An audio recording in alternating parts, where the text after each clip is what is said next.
CNN, the New York Times, David Farenthold, the Times has looked at the numbers that are being posted for the alleged savings that they're making, and a lot of them are phony. Senator Bernie Sanders went on CNN to have a conversation with Anderson Cooper.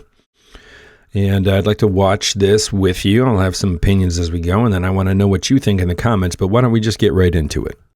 Joining me now is Senator Bernie Sanders, independent from Vermont, who caucuses with the Democrats. Senator Sanders, thanks very much for joining us. Do you think there'll be a recession? Got me, but I think there is so much chaos in the world right now created by Biden. We have... I think you meant to say Trump there. A trade war with our two neighbors, Canada and Mexico. You have the President of the United States wanting to take over the Panama Canal, take over Greenland, God knows what else. We are laying off, Mr. Musk is now laying off or proposing to lay off hundreds of thousands of federal employees. What will that mean to the Veterans Administration? What will that mean to Social Security? What will that mean in terms of unemployment? So I think all of those questions creates a lot of economic uncertainty. President Trump has said many times on the campaign trail that he would not touch entitlements like Social Security or Medicare, which I know are priorities for you. Elon Musk, however, seems to be leaning in the other direction. I want to play something he said in an interview today to Fox Business. The wage report in entitlement spending, which is which is most of the federal spending is entitlements. That's like the big one to eliminate. Because that's the sort of $500 billion, maybe $600-700 billion a year.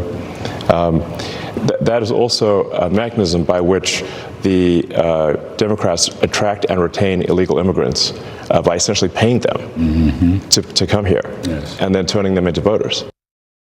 So, I mean, what do you make of his desire to cut entitlements? He says he wants to go after waste and fraud, and the reason you just heard him use. Well, he has called Social Security a Ponzi scheme. They have already laid off 2,500 employees of the Social Security Administration. Anderson, I think I speak for probably every member of the Senate in that the calls that we get in large numbers are people who are saying, I'm trying to get a hold of Social Security. I got a disability issue. I can't get a hold of anybody. And the reason is the Social Security Administration today is understaffed. There are estimates out there that tens of thousands of people with disabilities die while they're waiting for those benefits to come to fruition. They apply, they're waiting. And now if you do, as Musk and others are proposing, not only 2,500 Social Security employees, they want to cut half of the Social Security employees. That will be a disaster. That will mean that millions of people who will, calling up, they're not going to get an answer. So if you ask me, I think this is a prelude not only to cutting benefits, but to privatizing Social Security itself. I think that's in the back of their mind. If you make the system dysfunctional, why would anybody want to support it? And that's consistent with what Trump said in his State of the Union address. Oh, there are millions of people, thousands of people, 200 years old and 150 years old. What is all of that about? It happens to be a lie. It's not true. I just want to pause for a second to emphasize this. Absolute lie, not true. There's no basis in truth. 99% of the benefits go to people, more than that go to people who have paid into them. So why do you lie so much about Social Security? Why do you make it look like it's a broken, dysfunctional system? The reason is to get people to lose faith in the system, and then you can give it over to Wall Street. That's my view. Is there any way to get more transparency about what Elon Musk is doing? I mean, the only thing like the public sees besides his posts on X are this so-called wall of receipts. And, CNN, the New York Times, David Farenthold, the Times has looked at the numbers that are being posted for the alleged savings that they're making, and a lot of them are phony. I mean, $8 billion contract for ICE canceled turned out to be an $8 million contract. Well, I mean, two things. I am the ranking member, leader of the opposition on the HELP Committee, Health, Education, Labor, and I have requested of Senator Cassidy, the chairman of it, to bring Musk before the committee. I think the American people would like to hear him answer questions from members of the United States Senate. I will tell you, Anderson, just this last weekend, I was in Wisconsin and Michigan. We had, whole lots of people, far more people showing up than I had anticipated. We had 9,000 people in Warren, Michigan. And people are angry. They're confused. They see the richest guy in the world going around saying, hey, we're going to decimate the Veterans Administration. We're going to decimate Social Security. We're going to be laying off people here and there and everywhere. And people are saying, what is going on? So the idea that we have oligarchs, people with incredible wealth,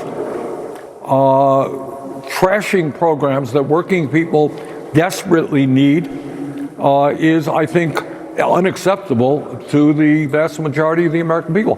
Now, they're going after Social Security, they're going after Veterans Administration, and obviously in their so-called reconciliation bill, they want to give huge tax breaks, over $1 trillion in tax breaks to the top 1%, and they pay for that by cutting Medicaid by some $800 billion and cutting nutrition programs for children by a couple of $100 billion. So I think the American people are saying, you know what?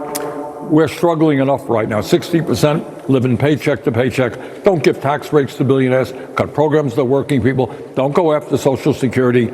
Don't go after the Veterans Administration and the men and women who put their lives on the line to defend us. Do you see America moving to a kleptocracy where, people have loyalty oaths if you want to get a job in the civil service, where, pay money, you get access? Well, look, you got, during Trump's inaugural, as you know, the three richest guys in the country, Musk, Bezos, and Zuckerberg were there, and right behind them were 13 other billionaires who Trump had nominated to head major government agencies. So I would say, without any doubt, that you have a government right now. Lincoln talked about a government of the people, by the people, for the people. I think it's fair to say you have a government today of the billionaires, by the billionaires, and for the billionaires. That's pretty good. I would say that's a T-shirt, except who would want to wear that? And before I let you go, I just want to ask you, Elon Musk, was something Elon Musk said today about your colleague, Senator Mark Kelly, after Senator Kelly posted on X about a trip he'd made to Ukraine over the weekend. Musk commented, "You are a traitor." It's disgusting. It is absolutely. This, by the way, Kelly is a military guy, serves his country, went to Ukraine to get a sense of how the Ukrainian people are responding to Trump's betrayal of the country, if you like. And you have Musk talking about Mark Kelly as a traitor. It is really unspeakable. It really is. And I think the American people are sick and tired of the wealthiest guy in the world running the United States government and calling, in this case, a guy who put his life on the line to defend us a traitor. That's beyond the pale. Senator Bernie Sanders, thank you for your time tonight. A double whammy for Elon Musk today. First, his social media site X went down for hours. The company is investigating what happened. But Musk blames it on a cyber attack that he claims originated in the Ukraine area. Even more painful, the pockets of the world's richest man have gotten a little bit lighter. Bloomberg reports the Musk's net worth has dropped $148 billion just since December. Why? All you have to do is look at the stock performance of his company, Tesla. It has lost nearly all of the gains it made after Election Day. In fact, Tesla stock dropped 15% just today, mind you. And the electric automaker is also the popular punching bag for people who are furious about Doge. Over the weekend, protesters forming a human chain outside a Tesla showroom in New York. Tesla charging stations burned in suburban Boston. Investigators are calling the fires suspicious based on the evidence at the scene. And outside Portland, Oregon, police believe someone shot at a Tesla dealership, damaging cars and shattering windows. Is all the bad publicity giving Musk pause? You giving up your other stuff? How are you running your other businesses?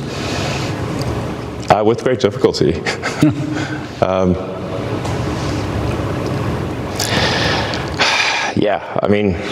But there's no turning back, you're saying? I'm just here trying to make government more efficient. Joining me now, investor and longtime Tesla shareholder, Ross Gerber. He's the co-founder, president, and CEO of Gerber Kawasaki Wealth and Investment Management. Ross, thank you for joining. I mean, you've heard the reaction from Elon Musk. We've seen the protests at Tesla, the stock plunge. Is he doing permanent damage to the Tesla brand, or will this blowback let up? Well, at this point, I think it's fairly clear that it's a pretty deep amount of damage, and how permanent it is still yet to be determined. But, you know, I've been warning about this for a long time now, well over a year.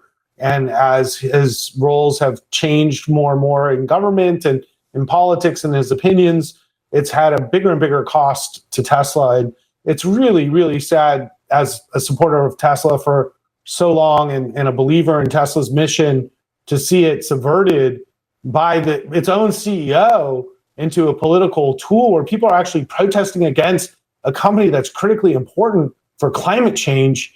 It's like, it's crushing. So it just gives you an idea of how bad of a board of directors, Tesla's board of directors should all resign immediately. You know, it's embarrassing they've let this happen to Tesla.